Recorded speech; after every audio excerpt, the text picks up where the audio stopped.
Gisulog karon ang kapistahan sa Our Lady of the Rosary. Diin nagsugod sa usa ka pistahan nga gitawag og Our Lady of Victory. Sa ulahing bahin sa ika-16 nga siglo, ang mga Muslim gikan sa Ottoman Empire nagpalapad ngadto sa Southeastern Europe ug sa Mediteraneo nga rehiyon.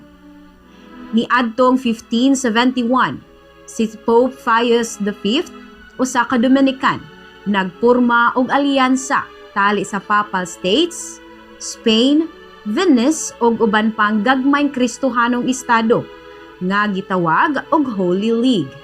Kini aron mapugngan ang pagsakop sa Ottoman. Niadtong Oktubre 7 ning tuiga, ang balaan nga liga nag-atubang sa mga puwersa sa Ottoman sa dagat ug ang Santo Papa nanawagan sa tibuok Europa sa pag-ampo sa rosaryo alang sa kadaugan, ingon man nga nakabut gayod ang kadaugan. Agi og pasalamat, gitukod ni Papa Pius V ang kapistahan sa Berhen sa kadaugan nga sa luugon sa unang Domingo sa Oktubre matag tuig.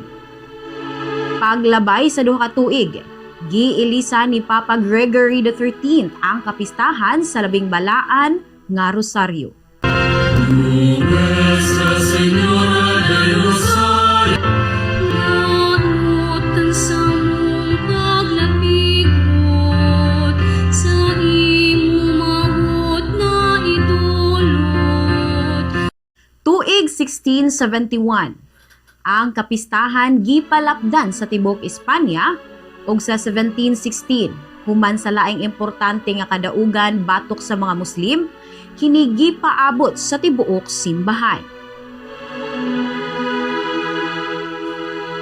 Niadtong 1913, giusab ni Papa Pius X ang pitsa gikan sa unang Domingo sa Oktubre ngadto sa Oktubre 7 aron mapadayon ang selebrasyon matag Domingo. Karon, kini ang kapistahan gisaulog ubos sa titulo sa Our Lady of the Rosary, isip usa ka mandatory memorial sa Roman calendar. On this day, oh beautiful mother, on this day we give thee our love, near thee Madonna, fondly we murmur, trusting thy gentle care to prove. Ning higayuna uban nini sa pag-ampo.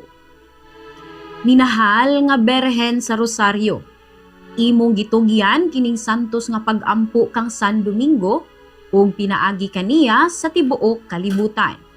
Kanunay nimong gidungog ang mga pag-ampo sa Rosaryo ug dili mapakya sa pagbubo sa grasya sa Dios agig tubag.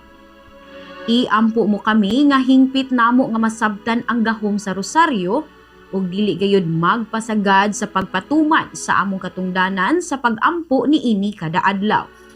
Mahal nga Berhen sa Rosaryo, iampo mo kami. O Birhen sa lindugon, aniya kami nagpasalamat kanimo. O inahan, ikaw ang among gugma. Ang kapistahan sa Our Lady of Rosary feature story dalit kaninyo sa Bombo Radio Cebu News Department.